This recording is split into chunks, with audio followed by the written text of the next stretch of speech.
Well, welcome to the 700 Club. President Trump's ceasefire agreement in Gaza absolutely requires Hamas to disarm.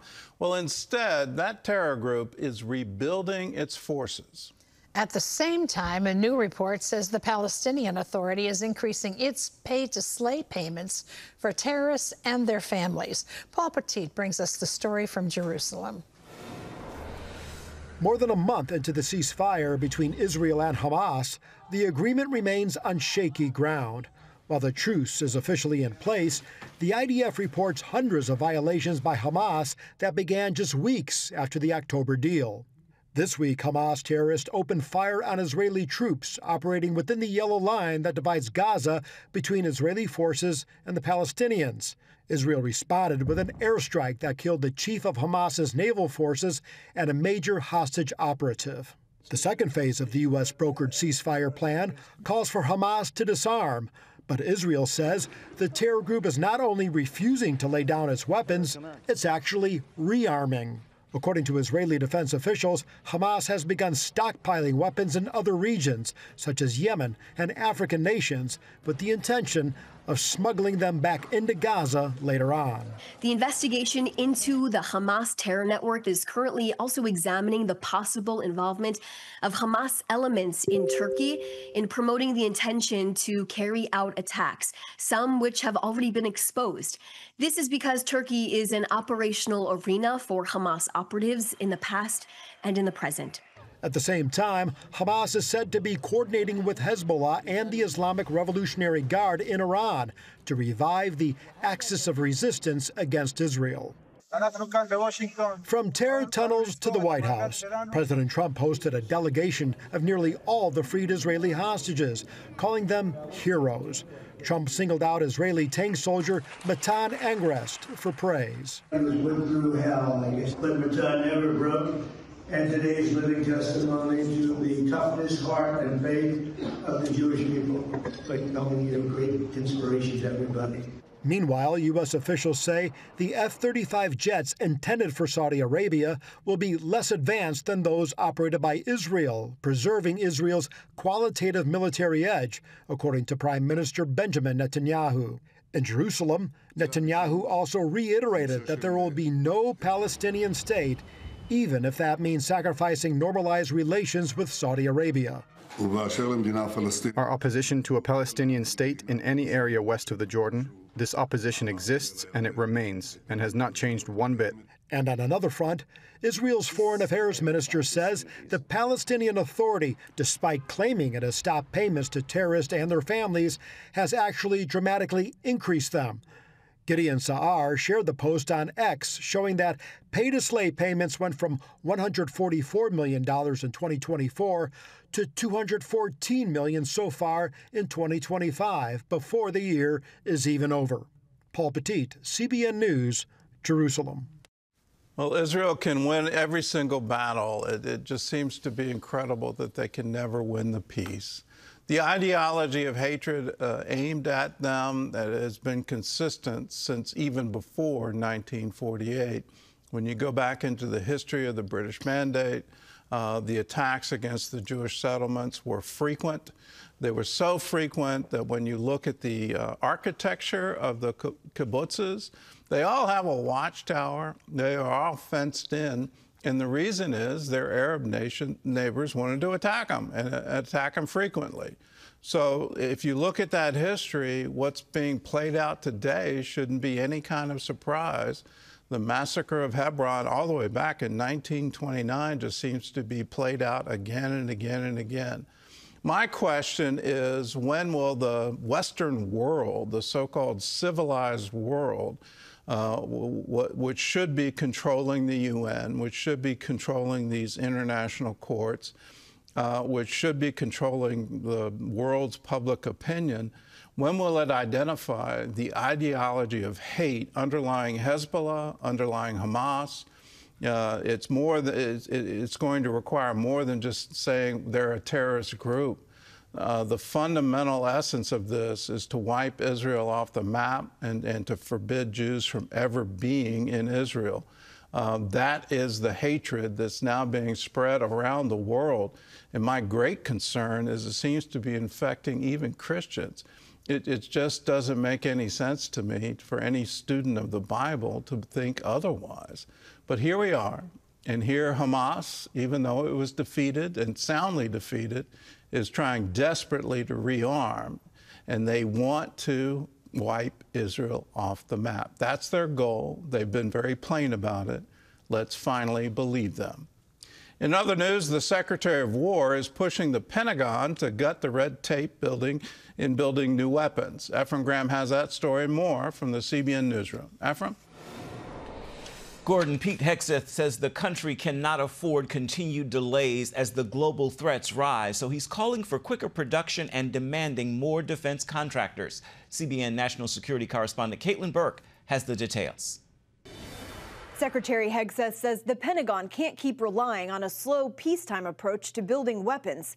He wants a system built for speed, one that delivers capabilities as quickly as threats emerge. Our objective is simple.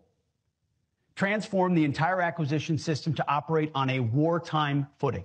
Hegseth says that starts with tearing up decades of Pentagon red tape and making weapons delivery the priority, even if the systems aren't flawless. By taking greater calculated risk in how we build, buy, and maintain our systems, we will gain speed to more quickly provide capabilities to the battlefield. These changes come in response to what's seen as a defense production crisis. Multiple international conflicts exposing weaknesses in the U.S. industrial base, slowed down by factory backlogs, supply shortages, and a depletion of skilled workers. This new model leans heavily on buying commercial products off the shelf that can be quickly adapted for military use. Imagine being able to swap parts or software of a critical munition without needing to, completely redesign the missile. It's common sense, but we're not doing it. Brian Clark, a senior fellow with the Hudson Institute, says this would upend how major defense contractors have worked for decades. But he points out the old way of doing business is unable to keep up with today's threats. If you're only able to tap into the defense industrial base, it's only big enough to support your peacetime needs because you're not going to pay extra money to have extra factories sitting around idle. But if you have commercial suppliers that have other customers and other things they're doing, you can spin them up in wartime to be able to deliver the kind of weapons and airplanes and ships and things you need for the wartime need. Sort of like we did World War II, where a lot of commercial factories were repurposed for military production. Experts agree this shift is key if the U.S. wants to retain its advantage on the battlefield. We don't have that luxury of time anymore, so we have to continually be adapting to prepare for the kinds of threats that are emerging on an almost weekly basis from our overseas rivals and adversaries. Conflicts in both Eastern Europe and the Middle East are providing real-time feedback on U.S. systems, highlighting what works and what's become obsolete. We are at war, at least at arm's length, right? So our systems are being used in Ukraine to go fight the Russians. And then in the Middle East, the Navy would say we definitely were at war over the last year because they faced the most intense air battles since World War II from the Houthis and the Iranians, which that was a wake-up call for them to say even these relatively small actors can access commercial technology and make very effective weapons that will stress out our high-end missile defense systems, which performed very well. If these reforms work, experts predict we'll see programs launched more frequently and canceled faster, with smaller firms competing alongside defense giants. Because in modern warfare, speed is survival, and the U.S. can no longer afford to operate at a peacetime pace. Caitlin Burke, CBN News, Washington. I want to turn now to Texas, where the Ten Commandments are now required to be displayed in public schools. The new law is sparking a range of strong reaction from teachers, parents, and students. And as CBN's Jenna Browder reports, it's also running into some legal battles. It's the nation's largest attempt to display the Ten Commandments in public schools. And across Texas, there is no shortage of strong opinions. I don't know if there's a place for me in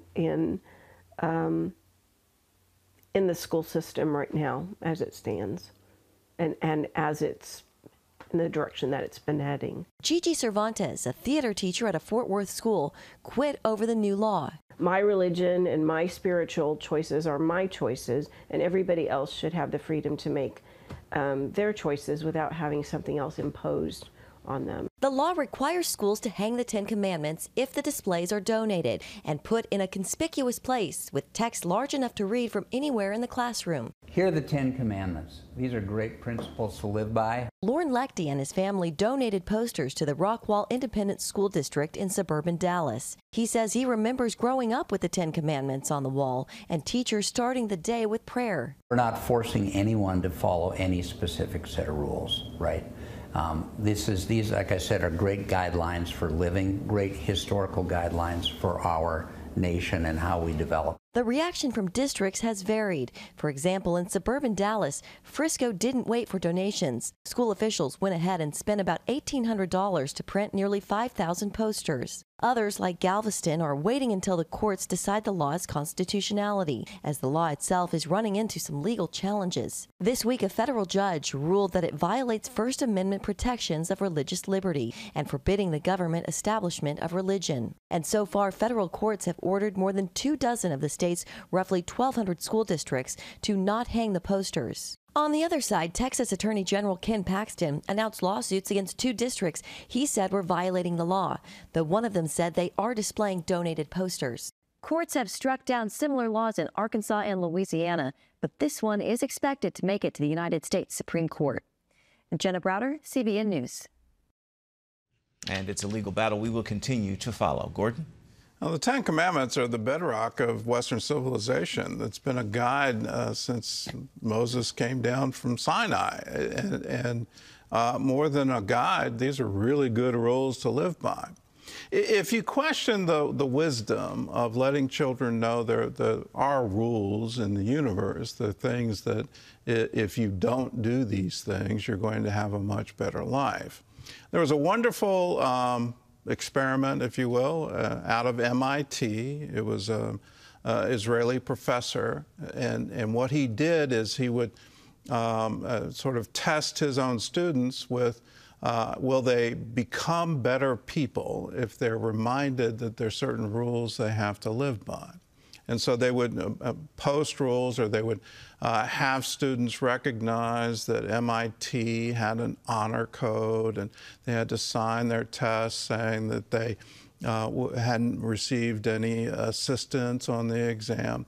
The underlying reality is MIT had no honor code, and that wasn't ever required, but he put it into that class, and the students went along with it. And then he put a moral dilemma in front of them without letting them know that that was doing it.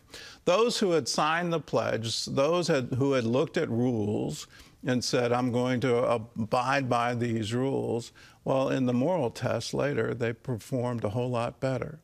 Wouldn't it be great for all the children in America to know that there are rules? There are certain things that you shouldn't do. It's kind of obvious that you shouldn't murder people, and you shouldn't steal.